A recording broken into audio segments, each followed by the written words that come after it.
Hi, so what we did today was we released some of our worms into our garden because the temperatures are above freezing, and I'm sick of having the worms in the house and taking care of them. And she just threw the shovel on the strawberries, my daughter.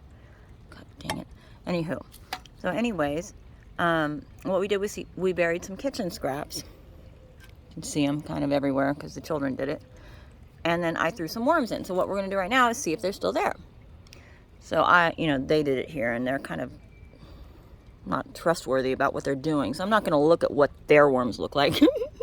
Let's look at what my worms look like. So I did mine right here.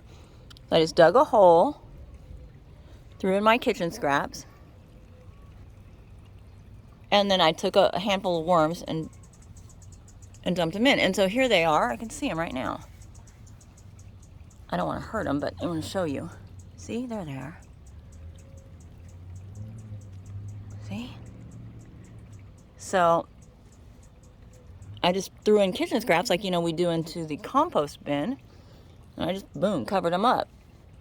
Because you know what? I bet you they'll be way happier in the garden than they will be in that little bin all trapped. But I have some saved, and I'm going to put them in the other garden. Just cover them up, and hopefully they'll stay in here, but they can crawl out if they want. They can crawl out here, but there's plastic underneath this, so they could crawl out, and they do. They might, but hopefully they'll stay in here if I continue to put kitchen scraps in, around, and so then they can feed, and I can have worm castings without,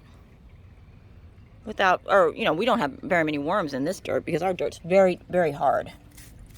See, it's like hard pan, so there's not too many worms in there. So this dirt is fresh and clean, and the worms, I'm sure, will love it. So we'll see what happens.